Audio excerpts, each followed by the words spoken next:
Hi.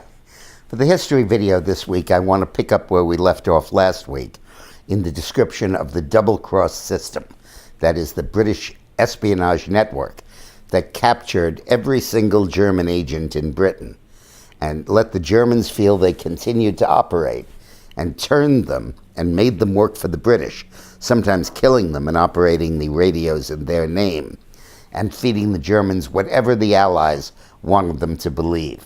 An incredible system. It's a book by Ben McIntyre called How the D-Day Spies Saved Normandy.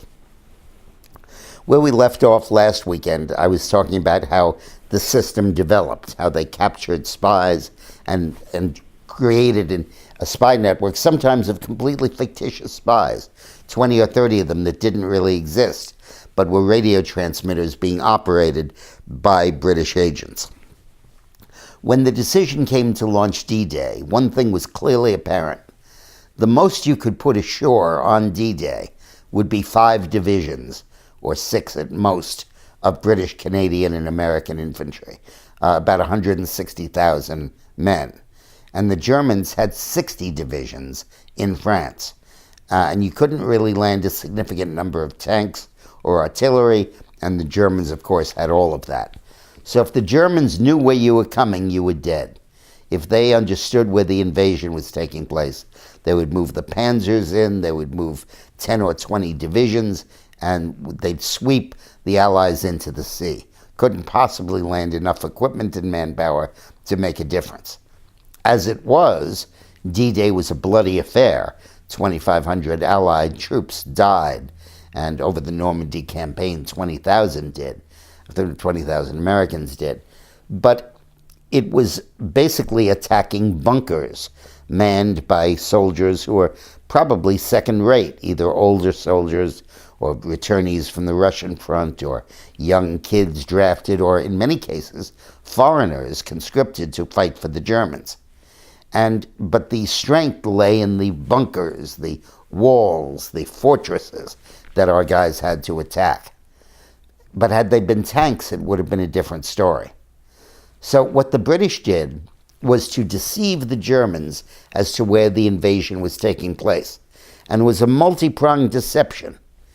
The major deception was to say it's going to be in Pas-de-Calais, which is the shortest distance across the English Channel from Dover, and would be the most direct route.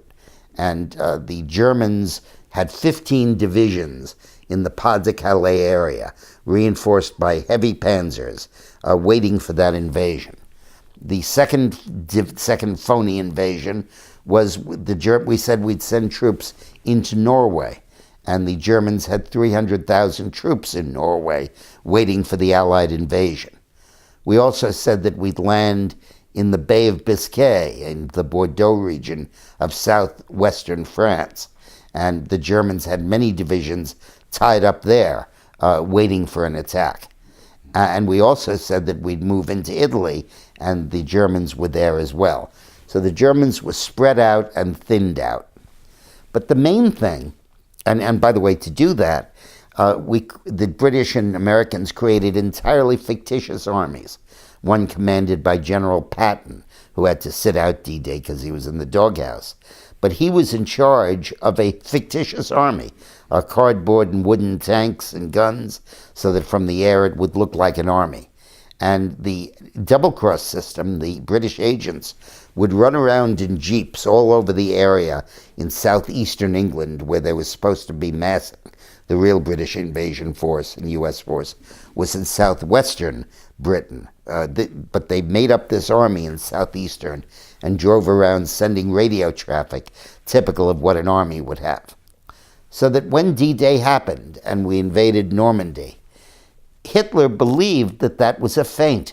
He believed that that was not the major attack because he'd been getting intelligence all along from the phony agents telling him that there would be a feint in Norway and then the main attack would come in Pas-de-Calais. So he ordered von Rundstedt, the German commander, to keep the panzers and the tanks and the 15 divisions pinned down in Pas-de-Calais, not to release them to Normandy.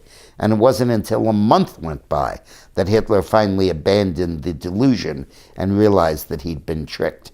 Incredible thing. So get a hold of the book, The Double Cross System. By the way, the committee that ran this operation for the British was called the 20th Committee, Roman numerals XX, double cross. And while you're in the bookstore, pick up a copy of Armageddon, How Trump Can Beat Hillary, Eileen's and my new book. It's now #2 on Amazon. We're right behind Harry Potter, the second most widely bought book in the United States. Thanks very much.